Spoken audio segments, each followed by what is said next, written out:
De retour dans votre émission Angle de vue en compagnie de Daniel René Corail. Daniel René Corail, dans cette seconde partie, on va s'arrêter sur Ticréole plus longuement. Un concept de conte musical que vous avez lancé. Alors, vous n'étiez pas seul, vous l'avez dit, il y a 25 ans maintenant. Ticréole a 25 ans déjà. C'est la seule comédie musicale 100% martiniquaise, voire même 100% antillaise. À l'époque, c'était assez avant-gardiste. Est-ce que tout le monde y a cru autour de vous dès le départ, ou est-ce qu'il a fallu batailler pour convaincre, oui, je vais faire ça, je vais mettre tous ces gens sur scène, on va raconter une histoire et ça va durer? C'est complètement mon petit côté cheftaine. Je pense qu'ils n'y ont pas cru, mais ils m'ont suivi. Ils m'ont tous suivi et je souris parce qu'en effet, ça m'a été... Ça m'a été dit, je ne sais pas si c'est un défaut ou une qualité, mais en tout cas, je sors des idées et je leur dis « on va faire ça ». Et en fait, j'ai des amis et une famille qui me suit. Ça n'aurait pas été possible sans eux. Franchement, d'ailleurs, je ne serais rien sans eux, même si je peux vivre seule. Et en fait, Ticréole, c'est ça. Je me replonge dans les scénettes du couvent. Et il y en a, puisqu'on faisait des scénettes, mais on faisait sur la vie religieuse. Ça n'existe plus, malheureusement. Je faisais partie de la chorale du couvent et on retraçait la vie de Jésus en scène. Et j'étais souvent, d'ailleurs, la Vierge Marie ou le soldat romain. C'est assez marrant. Et il y avait aussi l'ange Gabriel, mais bon, c'était un peu plus une copine que j'embrasse, d'ailleurs. C'est venu naturellement parce que j'avais déjà fait, en fait, j'avais baigné dans ça au couvent. Donc, quand on monte un peu ça, avec Marguerite Vadeleu aussi, qui avait fait quelque chose d'un peu similaire, on va dire, sur commande pour la collectivité à l'époque. Et ça vient tout naturellement parce que je lui donne un coup de main et dans la foulée, on met en scène les musiques que Gilles avait faites, qui étaient magnifiques, quoi. Donc, c'est comme ça que ça vient, quoi. C'est un conte vivant, Ticréole, axé sur notre imaginaire créole, les personnages emblématiques de notre mythologie. L'histoire change chaque année, la forme aussi varie. Mais quels sont, selon vous, les piliers, les fondamentaux de cette aventure artistique? Recherche identitaire, combat identitaire. Même pas recherche, parce que moi je sais qui je suis, mais j'aimerais que l'idée, le message fort de Ticréole, c'est être bien, c'est pour nos enfants qui ne se posent pas de problème de couleur. On est un melting pot de toutes les couleurs et on doit être riche de ça. Et je dis doit parce que c'est ce que moi je pense, mais j'aimerais que nos enfants le pensent. J'aimerais que nos enfants soient bien, qu'ils soient blancs, rouges, noirs. On s'en fout de la longueur des cheveux, du type des taches de rousseur. Parce que justement, petite, j'ai vécu des colibets comme on connaît. Hein, et ça, on apprend à être fort et à être fier de ce qu'on est. Et justement, 25 ans en arrière, quand vous créez Ticréole et maintenant, est-ce que vous trouvez que les mentalités ont évolué sur ce sujet, que les enfants d'aujourd'hui ont évolué sur cette question? Les enfants d'aujourd'hui, ils ne peuvent pas répondre directement, mais en tout cas ceux qui sont avant, je prends le cas de Morane, qui est quand même l'exemple de... Ben, c'est le modèle en fait. Et je pense qu'on a réussi. Le message, il est là. Elle mettait une serviette sur sa tête pour chanter. Aujourd'hui, elle est, je pense, sûre d'elle et fière d'elle. Et elle amène encore d'autres messages. Et je pense que sa génération... D'ailleurs, je discute beaucoup avec ses amis. Pour moi, c'est les nouveaux rebelles. Ils vont changer le monde. Enfin, ils vont changer. Ça, vu tout ce qui se passe depuis 2009, on ne va pas faire de politique, mais les choses bougent. Les choses bougent. Il y a des messages forts qu'on n'imaginerait pas qui seraient passés du temps de mon temps. D'ailleurs, elle le dit dans une de ses chansons. Si les anciens sont blasés, nous faisons partie de la génération des blasés. Il y a des choses qui n'étaient pas... D'ailleurs, quand mon père dit « Pekeni musicien la Kaili », il y a une étape, finalement, je suis musicienne. C'est une première rébellion. Donc, les choses bougent. Les choses bougent. Et je pense qu'on est franchement aujourd'hui fiers et qu'on a compris ce métissage et je pense que oui. Malgré la crise sociale actuelle malgré qui fait remonter à la surface et aujourd'hui, on on n'est plus ignorant. La génération là, qui arrive, celle de Morane et même celle d'après, ils sont Internet, ils savent tout. Ils savent tout. Ça s'est vu avec le déchocage des statuts. C'était pas imaginable. Ça, pour ma génération, on essayait de chanter la chanson de Métali où on disait « Yo déplacé Joséphine ». Et là, aujourd'hui, après, on lui a coupé la tête. Et là, aujourd'hui, elle n'est plus là.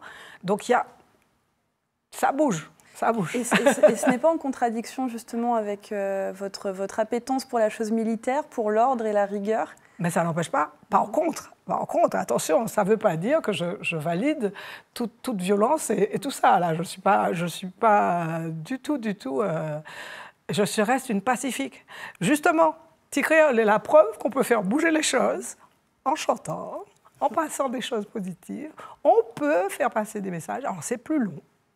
Peut-être que c'est une autre forme. Je dis souvent, je ne fais pas de politique, je fais de la musique, mais je pense qu'on ne chante pas pour rien. Il faut avoir des messages à faire passer. Et si j'arrive à faire passer des messages aux enfants et aux parents qui arrivent, je ferai peut-être des meilleurs votants. C'est une autre forme de politique. Elle est pacifique. Ticréole, c'est aussi une machine logistique conséquente, une trentaine de personnes sur scène, en backstage, beaucoup de monde aussi. On est sur 3 heures de show.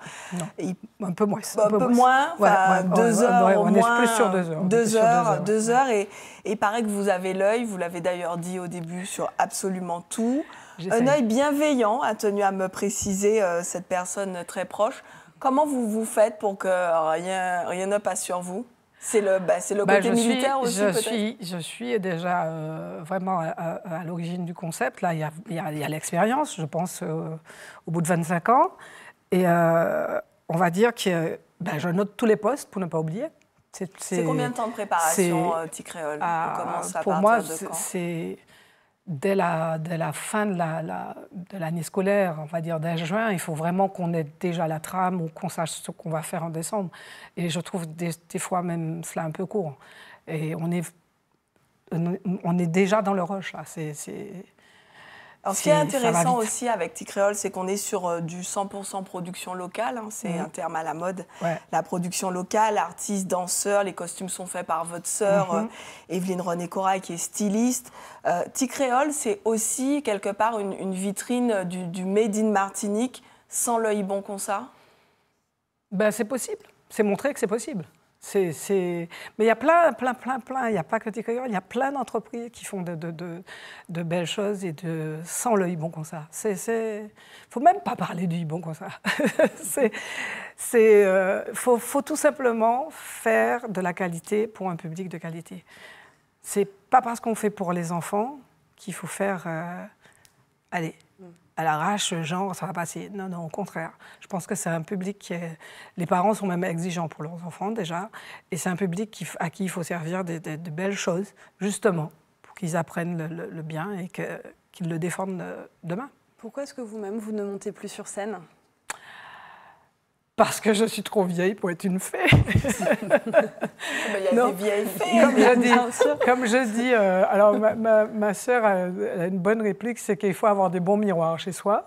Non, c'est que le personnage en lui-même que j'ai incarné jusqu'alors, c'était la maman de Ticréole. Et là, je serais plus sa grand-mère. Et j'avoue que Jocelyne le fait très, très, très, très bien. Elle le fait vraiment bien. Et je sais pas, en 99, non pas en 99, en 2019, j'ai un accident physique qui m'a quand même, on va dire, secoué. Je me suis dit, il faut peut-être se poser.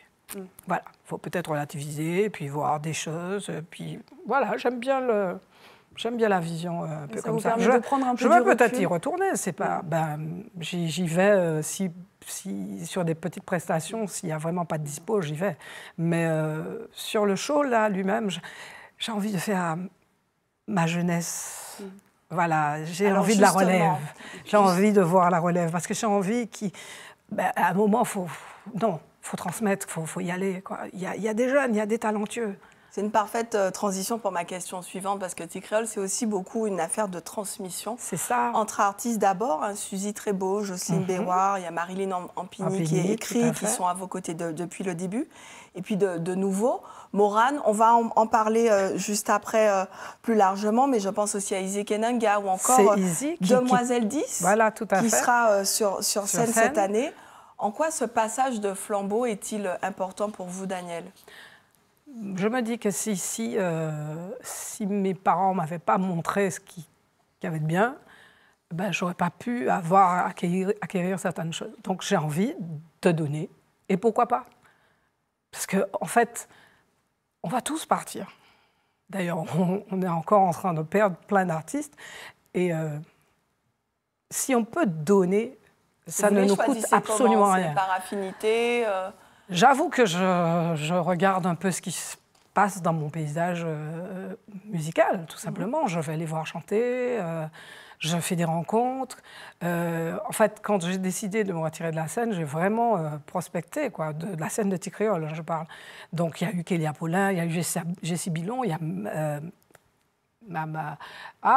Cindy Martelly, qui est exceptionnellement pas là cette année.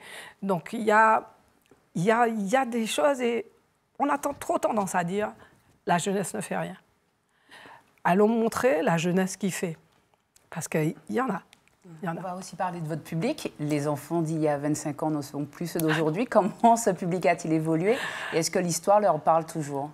Alors, les enfants d'il y a 25 ans sont devenus parents. Voilà. Sont devenus parents. Donc, heureusement, c'est là où on voit que le travail a été fait, parce qu'il y en a qui ont été marqués, qui me rencontrent, qui me disent « Ah, ben je vais amener mon enfant ». Donc, le renouvellement se fait. Il y a eu un petit creux, je pense.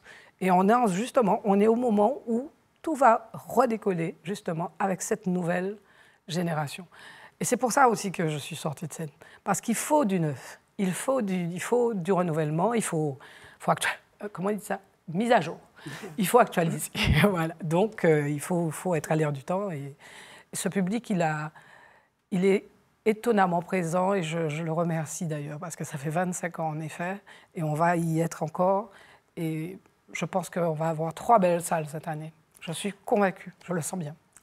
Parlons de votre fille, Morane Voyer, qui a presque l'âge de Ticréole, elle a quelques années de plus. Ouais. Et elle a participé au spectacle dès son plus jeune âge, elle a grandi avec. Au départ, c'est vous qui l'avez poussée sur scène parce qu'il vous fallait un personnage, ou c'est elle qui voulait absolument? Pas du tout. Morane était insatiable. Morane était pire que moi, je pense, à mon âge. Morane chantait H24, sauf quand elle dormait, je pense. Dès qu'elle avait c'était vraiment, on lui demandait de se taire. On lui disait, mais tais-toi. C'était vraiment... non, il fallait qu'elle y aille. De toute façon, elle est rentrée sur scène naturellement, c'est très tôt. Morane, c'est votre fille unique qui mène aujourd'hui sa carrière de chanteuse solo avec succès. Quand Morane vous a dit qu'elle allait à son tour, comme vous, se consacrer à la musique, vous lui avez dit quoi? Est-ce que vous avez pensé à votre papa qui vous avait dit non? Alors, là, quand même s'il y a séparation, c'est 2 parents quand même qui veillent et qui sont bien présents. Donc, dans un premier temps, comme de toute façon, elle a commencé très tôt, donc il a fallu qu'elle aille au bout de ses diplômes, qu'elle les ait. Et là, son papa, ça a été l'exigence du papa. Et moi, j'ai suivi, je trouvais ça tout à fait normal, parce qu'en effet, il faut avoir quand même quelque chose en main. Et bien sûr, très vite, en plus c'était en plein Covid, le premier album, tout ça, je me suis dit, mais vas-y, si je peux la pousser le plus loin possible. Vous l'avez poussée parce qu'on entend souvent dire aussi la vie à Artist Red, les parents sont souvent très inquiets pour l'avenir de leurs enfants. Vous n'avez pas eu peur qu'elle galère? Ah si, tout le temps. C'est pas au passé, c'est au présent. Il y a toujours des inquiétudes, c'est vraiment pas gagné. C'est pas un métier facile. En plus, aujourd'hui, c'est pas... Nous, ici, notre petit marché nous allait, Taxi Créole, c'est pas du tout le même type de carrière. Là, il faut qu'elle puisse aller au national, même à l'international. C'est ça l'idée. Parce que ça serait dommage que ce soit que la Martinique qui connaisse Morane Voyer. Cette année, TICRéol revient sur la scène de l'Atrium les 21 et 22 décembre autour des filles de Maman de l'eau, hein, ce personnage fort de notre imaginaire créole, Maman de l'eau. Qu'est-ce que vous nous réservez cette année? Déjà, est-ce que les mascottes seront là? Moi, les mascottes sont toujours là. Elles sont toujours là. Elles sont de plus en plus nombreuses. Il y en a qui prennent de l'âge, il y en a qui sont plus jeunes, mais elles sont toujours là. Et le message est fort parce qu'on va vraiment... L'écriture d'origine, elle est d'Izzy Kenanga, justement, et on va vraiment vers un combat parce qu'on connaît les problèmes qu'on a, Guadeloupe, Martinique, enfin bon, liés à l'eau. Et là, on est vraiment sur le message, mais toujours de façon ludique. Et ça va être vraiment quelque chose de super sympa parce qu'on va ramener l'eau pour qu'il y ait Noël. Nous allons marquer une dernière très courte pause, Daniel René Corail, et on va se retrouver pour la troisième et dernière partie de cette émission où nous allons justement parler de votre rôle d'administrateur culturel au service de nos artistes martiniquais. À tout de suite.